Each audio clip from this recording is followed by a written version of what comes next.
안녕하세요. 결혼한 지 이제 6개월이 다 되어가는 새댁입니다. 누구보다 행복해야 할 신혼생활에 시어머니가 끼어들기 시작하면서 한동안 아주 난리도 아니었어요. 제가 남편하고 결혼한 거지 남편 어머니하고 결혼한 게 아니잖아요. 그래도 지금은 특단의 조치 후 예전보다는 훨씬 더 잘 지내게 되었습니다. 혼자만 알고 있기에는 주변 사람들이 다 재밌다고 하길래 이렇게 사연으로 한번 보내보려고 적어봤어요. 제 나이는 올해로 29살이고요. 결혼하기 전부터, 아니, 제가 철들기 시작했을 무렵부터 저희 어머니는 저를 엄청 걱정하셨어요. 성질이 저래서 어디 시집이나 가겠냐고요. 제 성격이 어떻길래 저런 말씀을 하시는지는 모르겠지만, 아마도 하고 싶은 말은 꼭 입 밖으로 내뱉어야 성이 풀리는 것 때문에 그러신 것 같아요. 무슨 일이건 어떤 상황이건 간에 제가 한마디 해야겠다고 생각하면 일단 물불 안 가리고 내질러버리기 때문에 예전부터 크고 작은 사건들이 많았거든요. 심지어 제가 동네방네 아주 삼딱이라고 소문도 돌곤 했어요. 남편은 취직 준비하려고 등록한 학원에서 만났어요. 하라는 공부는 안 하고 연애질하다가 결혼까지 하게 되었죠. 사실 남편하고는 결혼 생각까지는 없었는데 저희 어머니께서 남편을 몇 번 만나고부터 옆에서 하도 결혼 노래를 부르시더니 너무 많이 들어서 저도 세뇌가 된 건지 어느 날엔 남편 옆에 웨딩드레스를 입고 서 있더라고요. 어머니가 남편에게서 본 최고의 장점은 하고 싶은 말 참지 않고 쏟아내는 저의 성격을 받아준 유일한 남자라고 판단하셨기 때문이에요. 사실 그동안 연애하면서도 제 연애 상대를 친정어머니에게 숨긴 적은 없습니다. 제가 만나온 모든 남자친구를 최소 한 번씩은 전부 만나보셨으니 어느 놈이 어느 놈인지 다 잘 아세요? 남편도 남자친구이던 시절에는 친정어머니께 배경이나 학교 등등의 이유로 높은 점수를 따지 못했지만 항상 높게 사는 게 하나 있었으니 그건 바로 인내심 강한 성격이었어요. 저희 엄마에게는 막무가내의 독불장군인 저희 성격을 전부 받아내주는 성격을 가진 남편이 이미 사윗감으로는 합격이나 마찬가지였어요. 그리고 그렇게 연애를 한 지 1년이 넘어갈 무렵 친정어머니를 등에 업은 남편이 저에게 청혼을 해왔고 저희는 결혼하게 되었지요. 저나 남편이나 취직한 지는 이제 고작 1년이 겨우 넘어가기 때문에 사실 결혼을 위해 모아둔 돈이 거의 없다고 봐도 무방할 정도였어요. 저는 다행히 할머니께서 집안에서 유일하게 대학 나온 게 저라면서 제 앞으로 땅을 물려주신 게 있었는데 얼마 전에 어머니가 그걸 팔아서 그 돈을 전부 저에게 주셨습니다. 어차피 시집 갈 때 주려고 했던 거니 거절 말고 받으라고 하시더라고요. 물론 남편에게는 당시에 비밀로 했었고요. 남편은 모아둔 돈이 없어 꼼짝없이 시부모님께 지원을 받아야 했는데 그나마 다행인 건 시댁의 형편이 나쁜 편이 아니었던 거죠. 양가 상견례를 하면서 시어머니께서 신혼집으로 지원금 1억 5천을 보태주시기로 했고 나머지 돈은 저희가 대출을 받기로 했습니다. 상견례 날 참 하고 싶은 말이 많았는데 아무 말도 못하고 왔던 게 아직도 아니에요. 특히 집을 해주신다니 어쩐다니 말로 각종 혼수와 예단 리스트를 벌써 준비하셔서 읊으시는데 적힌 대로 다 해오면 저한테 꾸민 비는 얼마나 주실 것이냐 이야기하고 싶어 근질거리는 입을 겨우겨우 참아냈습니다. 그날 제가 하고 싶은 말을 못한 이유는 딱 하나입니다. 친정어머니께서 시어머니 될 수도 있는 분 처음 만나는 자리인데 행동에 조심했으면 좋겠다 하시며 그날만큼은 아무 말도 안 하고 네 아니오로만 대답하며 다소곳하게 조용히 있기로 친정어머니와 약속을 했었거든요. 제가 입 한 번 잘 못 놀렸다간 결혼 뒤집어질 거라면서요. 그러긴 싫었지만 그래도 엄마의 간곡한 부탁인데 거절할 수 없어서 겨우겨우 할 말 참아내고 견뎠습니다. 진짜 입이 근질근질해서 견디기 힘들었습니다. 그리고 바로 다음날 남편한테 가서 말했어요. 일단 어머님께 지원받기로 한 1억 5천 받고 대출은 받은 척만 하라고요. 뭐하러 대출 끼고 결혼생활 시작하냐고. 그 돈은 제가 알아서 할 테니 그냥 어머님 모르게만 해달라고 말했습니다. 남편과는 서로 비슷한 시기에 취직해서 서로 모아둔 돈이 얼마인지 뻔히 알고 있었는데 일부도 아니고 모자란 돈 전부를 제가 내겠다고 하니 남편이 엄청 놀라더라고요. 시어머니께는 비밀로 하고 싶었던 이유는 하나였어요. 상견례 자리에서 집을 해주신다는 이유로 이런저런 예단을 이야기하셨었는데 우리 집이 여유가 있다는 사실을 아시게 되면 자존심 엄청 상하실 것 같아서 제 나름대로 배려한 거였어요. 다행히 남편은 비밀을 잘 지켜주었고 그렇게 저희는 결혼식을 올리고 신혼생활을 시작할 수 있었어요. 신혼여행을 다녀온 후에 곧장 시어머니로부터 연락을 한 통 받게 되었습니다. 살림 차려놓은 거 보고 싶다고 집들이는 언제 하냐고 물어보시더라고요. 쇳불도 당김에 빼랬다고 번거롭지만 어차피 해야 될 거 곧바로 날을 잡았습니다. 그리고 나서 시어머니한테서 장문의 문자를 받게 되는데요. 거기에는 집들이 날 준비하라는 음식들 리스트가 적혀 있었습니다. 며느리 요리 솜씨가 어떤가 보고 싶으니 적힌 음식을 손수 준비하라고 하시더라고요. 시어머니, 시아버지와 남편의 남동생 이렇게 세 분인 집들이인데 준비하라는 음식들이 뭐 그리 많은지 불고기부터 시작해서 아주 한정식 집을 방불케 하는 여러 가지 메뉴들이 있었어요. 제일 어이없던 건 밑반찬까지 전부 적어주셨다는 거예요. 집들이 날까지 일주일 정도 시간이 있으니 밑반찬 같은 건 미리미리 해놓아도 문제가 없다고 저를 위한 배려까지 해주셨네요. 집들이 당일날 상에 차려진 걸 보고 지은 시어머니 표정이 아직도 기억이 나네요. 왜냐하면 준비하라는 음식은 하나도 준비 안 했거든요. 그냥 집 근처 배달 전문점에서 보쌈이랑 아구찜 같은 거 시켜다가 상을 차려냈어요. 어머님이 왜 차리라는 음식은 안 차리고 배달을 시켰느냐 물으시기에 번거롭게 그걸 언제 다 준비하냐고, 그리고 저 요리도 잘 못한다고, 비싼 재료값 써가면서 못 먹을 음식 내는 것보다 사 먹는 게 훨씬 경제적이라고 한 말씀 드렸죠. 그리고 여기서 전에 시켜 먹어봤는데 아주 맛집이라고, 맛 한번 보시면 제 결정이 옳았다고 생각하실 거라고 했어요. 시어머니는 저보고 음식할 줄 모르면 친정어머니한테 도와달라고 했으면 되는 거 아니냐고 하시길래 시댁 집들이 음식을 왜 우리 엄마가 하냐고 바로 대답했지요. 어머님이 어이없어하는 표정을 지으셨는데 친정어머니가 밥 해주는 사람도 아니고 솔직히 어이없어야 하는 건 저였는데 말이에요. 그래도 도련님은 저의 대응이 재밌었는지 옆에서 엄마 아주 임자 만났다고 한마디씩 툭 던지는데 그게 설령 저를 비꼬려고 한 말일지라도 당황하신 시어머니 성질을 더 건드는 것 같아서 싫지만은 않았습니다. 그리고 음식할 줄 모른다는 건 뻥이에요. 대학 시절부터 혼자 자취하면서 밥만큼은 부실하게 먹지 말자는 생각으로 혼자서 이것저것 해먹었었거든요. 집들이 날 아버님하고도 에피소드가 있어요. 한참 집들이로 정신없다가 손 씻으러 화장실에 들어갔는데 변기 커버가 올라가 있더라고요. 저는 곧장 나와서 화장실 마지막에 쓰신 분이 누구냐고 물었는데 아버님이었어요. 아버님한테 저희 집에서는 남녀노소 예외 없이 소변은 앉아서 보는 게 규칙이라고 다음부터는 조심해달라고 부탁했어요. 아버님은 제 말에 엄청 당황하셨고 그 뒤로는 며느리 무섭다고 저희 집에 초대를 하면 아버님은 안 가겠다고 아직도 그날의 충격에서 헤어나오지 못하고 계신답니다.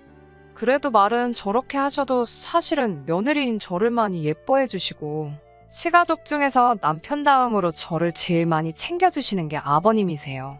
뒤끝도 없으시고 남편이 제 성격을 받아주는 인내심이 어디서 왔는지 딱 알겠더라고요.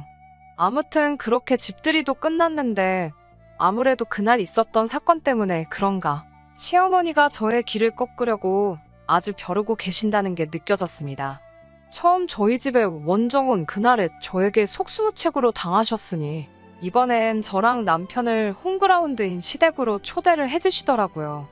저의 요리 솜씨가 얼마나 궁금하셨는지 며느리가 차려주는 상이 먹어보고 싶어서 음식 하나도 안 해놓았다고, 재료들은 미리 장을 봐서 냉장고에 넣어놨으니 한번 쭉 보고 자신 있는 음식으로 차려내라고 미션을 주셨어요.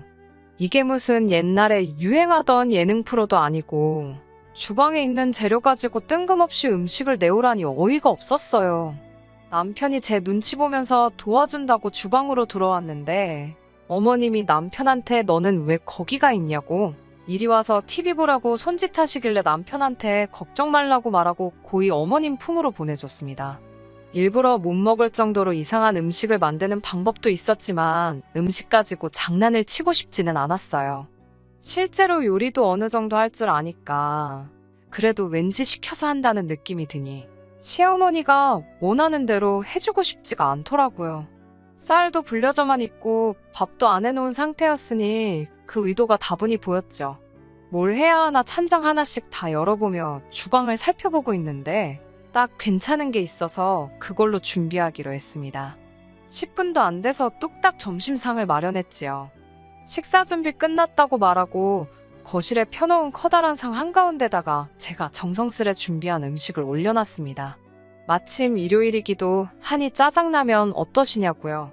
제사 지낼 때나 쓸 것 같은 그 커다란 밥상 위에 냉장고에 있던 김치 하나 말고는 라면 냄비밖에 없었어요. 저도 다시 주방으로 가지 않고 그냥 그대로 자리에 앉아서 남편한테 가서 젓가락이랑 앞접시로 쓸 그릇 가져오라고 시켰습니다. 남편은 그래도 결혼 전까지 살아오던 지네 집이라고 호다닥 뛰어가서 인원수대로 그릇하고 젓가락을 순식간에 찾아서 꺼내오더라고요. 어머님은 딱 봐도 어이가 없어서 말을 잇지 못하고 계신 게 느껴졌지만 아버님은 너털웃음 지으시면서 우리 며느리 덕분에 주말 점심에 짜장라면도 다 먹어본다며 엄청 좋아하셨어요. 나중에 알고 봤더니 아버님도 어머님이 저에게 심술 부리는 거 알고 계셨다고 하네요. 그래서 나름 아버님의 방법으로 분위기 조율해가면서 저를 지켜주신 거였고요. 도련님은 저번에 그랬던 것처럼 아주 어머님을 보고 자지러지더라고요. 진짜 형수님은 못 당하겠다면서. 그런데 그 짜장라면은 자기 건데 다 써버리셨다고 다음에 올 때 꼭 좀 사다 달라고 하더군요. 아무튼 그날도 시어머니를 제외한 온 가족의 비호 아래 아무 일도 없이 지나갈 수 있었습니다. 시어머니는 제가 직접 만든 음식이 그렇게 드셔보고 싶으신 건지 아니면 무슨 안이라도 맺히신 건지 그렇게 홈그라운드를 떠나 찾아간 원정에서도 완벽한 승리까지는 아니지만 무승부까지는 갔던 것 같네요. 며느리가 시어머니 이겨먹으려고 둔다는 분들도 계시겠지만 며느리가 먹고 싶은 거 차려내는 자판기도 아니고 집들이 때부터 계속 저러시는 게 조금 기분이 그랬어요. 중간에서 가장 난처했던 건 그 누구보다도 제 남편이었을 거예요. 어머님한테 그만하라고 말려주지 못하는 게 서운하다기보단 중간에서 얼마나 힘들까 싶어 남편을 최대한 이해해주려고 했습니다. 그런데 이 사건들로 인해서 시어머니께서 저를 한번 꼭 누르고 싶으셨던 건지 저를 벼르고 계시다는 게 느껴질 정도였어요. 정말 거의 매 주말마다 신혼집에 오셔서 식사를 하고 가셨으니까요. 피차 전화 남편이나 출근하는데 바빠서 반찬은 거의 다 반찬 가게에서 사 먹었거든요. 돈 주고 산 반찬 보실 때마다 늘 가게에서 파는 거 맛도 없는데 뭘 돈까지 주면서 사 먹느냐. 직접 해먹는 게 최고다 저한테 뭐라 하셨어요. 제가 어머님과 그럴 때마다 야위는 것 같은 남편분이 안쓰러워서 가슴에 참을인자 새기며 눌러 참으며 견디고 있었는데 하루는 남편도 시어머니 잔소리가 심했다고 생각했는지 엄마가 해주는 것보다 맛만 좋구만 왜 그렇게 집밥에 집착을 하시냐며 제 편을 한번 들어줬는데 그게 역효과가 나버린 거죠. 그동안 그냥 넘어가려 했는데 이제는 가만두고 볼 수가 없다고 하시면서 오늘부터 저희 신혼집에 상주하시면서 저한테 살림을 가르쳐주겠다 하시네요. 남편은 어머님께서 대노하시니 왜 그러시냐고 지금도 우리 아무런 문제 없는데 엄마가 이러실수록 우리만 더 힘들어진다고 어머님 말리면서도 할 말은 따박따박 다 하더라고요. 어머님은 우리 아들이 영양가라고는 눈을 씻어도 찾아볼 수 없는 식사하고 있는 걸 그냥 내버려 두실 수 없다고 하시면서 오늘부터 밑반찬부터 시작할 테니 저보고 나가서 자기가 불러다주는 재료부터 사오라고 아주 역정을 내시며 말씀하셨어요. 대들려고 그런 건 아니었지만 어머님한테 반찬 가게에서 반찬을 사 먹어도 음식이 가지고 있는 영양가는 다 똑같은 거 아니냐고 말대꾸를 했어요. 저희들 맞벌이 하면서 집에서 밥도 거의 안 먹는다고 야근이 있어서 퇴근이라도 늦게 하는 날에는 저녁도 밖에서 먹고 들어오는 날이 허다한데 재료 이것저것 사다가 더 봐야 오래돼서 버리기만 하지 반찬 가게에서 사 먹는 게 오히려 더 경제적이라고 설명을 드렸습니다. 그랬더니 어머니가 이제 대노를 넘어서 극대노라고 부를 정도로 소리를 고래고래 지르시면서 어디 며느리가 어른한테 따박따박 말대꾸냐면서 저보고 이 집에서 당장 나가라고 하시더라고요. 어머님, 이 집은 저희 집인데 제가 왜 나가야 하나요? 이 집에 계시는 게 불편하시면 다음부터는 저희가 찾아갈게요. 하고 대답했어요. 사실 어머님한테 이 집이 싫으시면 안 오시면 되는 거 아니냐고 더 심하게 말할 수도 있었는데 속으로 눌러 참으면서 최대한 정중하게 말씀드린 거예요. 어머님은 이 집이 왜 너네 집이냐고, 내 돈 1억 5천 들어가고 은행 돈 2억 들어간 거니 저희가 대출을 다 갚기 전까지는 자기 집이나 마찬가지라고 하시는 거예요. 딱 그 한마디에 저도 이거 제가 어머님 노여움 푸시게 한다고 대답이라도 몇 번 더 했다가는 더 큰 싸움으로 번지겠다 싶은 생각도 들고, 솔직히 더 참지도 못할 것 같아서 그동안 어머님께 숨겨왔던 진실을 말해줘야겠다는 생각이 들었어요. 베란다에 가서 신혼여행 갈 때 들고 간 여행 가방을 하나 꺼내와서 남편을 향해 방금 어머님 하신 말씀 못 들었냐고, 여기 너네 집 아니니까 너부터 나가라고 말하고 가방을 던져줬어요. 남편이 제 마음을 읽었는지 가방 끌고 옷방에 들어가서 주섬주섬 자기 옷을 챙기기 시작했고요. 어머님이 남편한테 쟤 보고 나가라고 했는데 왜 너가 짐을 싸냐고 하시기에, 어머님께 이 집 살 때 1억 5천 주신 게 어머님 돈이니까 어머님 집이라 하지 않으셨냐고, 그런데 나머지 2억이 은행 대출이 아니고 실은 제 돈이었다고, 아무튼 어머님 말씀대로라면 남편은 이 집에 돈 한 푼도 안 내고 살고 있는 거 아니지 않냐고 말했어요. 그러니까 일단 집에 아무런 지분도 없는 남편부터 집에서 쫓아내고, 이제 어머님이랑 저랑 진짜 집주인이 누군지 가려보는 게 맞는 거 아니냐고 말씀드렸어요. 어머님은 몰랐던 사실을 알게 되시니 어안이 벙벙해서 눈동자에 물음표 모양이 떠 있는 것처럼 보였습니다. 저는 거기에 곧바로 아니면 어머님 말대로 제가 이 집에서 나가겠다고, 저는 이 집 그렇게 필요가 없다고 했어요.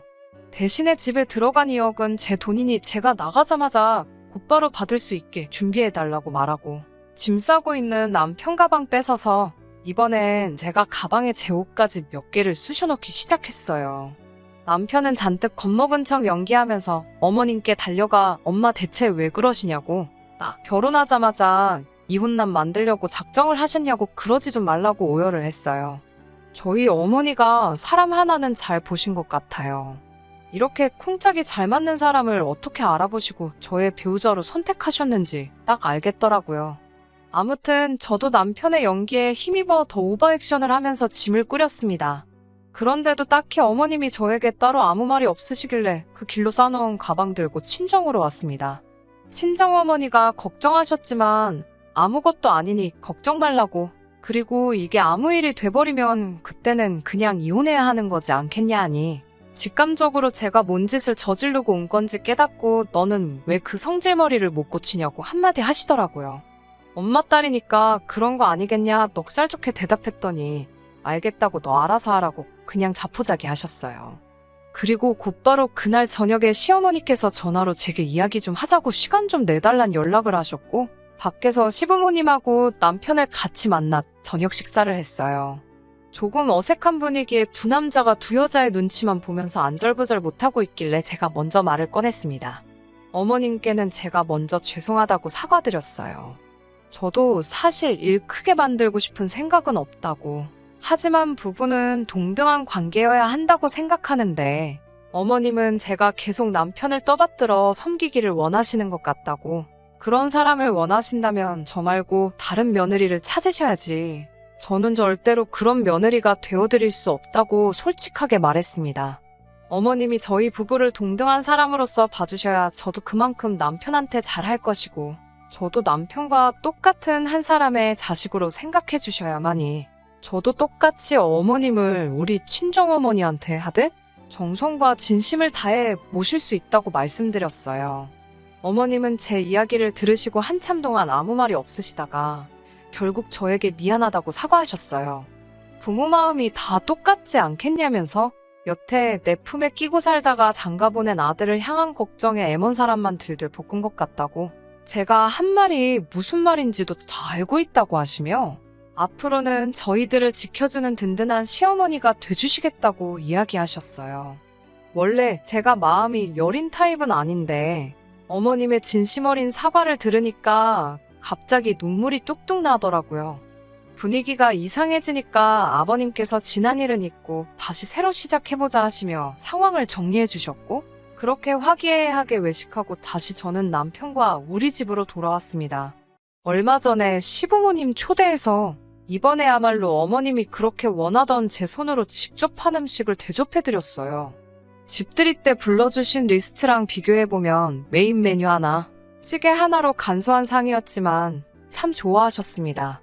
어머님께서 이렇게 음식을 잘하는데 그동안 우리 아들 왜 밖에서 산 음식만 먹였냐고 가끔씩은 집밥도 해주고 그래라 하시는데 남편이 겁을 잔뜩 먹어서 어머니는 또 왜 그러시냐고 중간에 말을 자르는데 저도 어머님 뜯어말리려는 남편 말 자르고 알겠다고 가끔씩 저도 시간 내서 남편한테 맛있는 집밥 해주겠다고 약속드렸어요.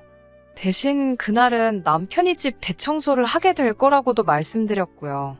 화장실 가시는 아버님하고 눈이 마주쳤는데 저보고 다 알고 있다고 그렇게 감시 안 해도 된다며 넉살 좋게 받아쳐 주셨습니다. 결혼 초반에는 우여곡절이 많았지만 남편에게 그 선한 성품을 물려주신 분들인데 아마 제가 나서지 않았어도 시간이 지났으면 언제든 풀렸을 일이겠죠? 신혼 6개월 차인 지금처럼 앞으로도 계속 우리 식구들 행복하게 잘 지냈으면 좋겠습니다. 끝까지 들어주셔서 감사합니다. 오늘의 사연은 여기까지입니다. 구독과 좋아요, 알람 설정 부탁드리고 더 좋은 사연으로 다시 찾아뵙겠습니다. 감사합니다.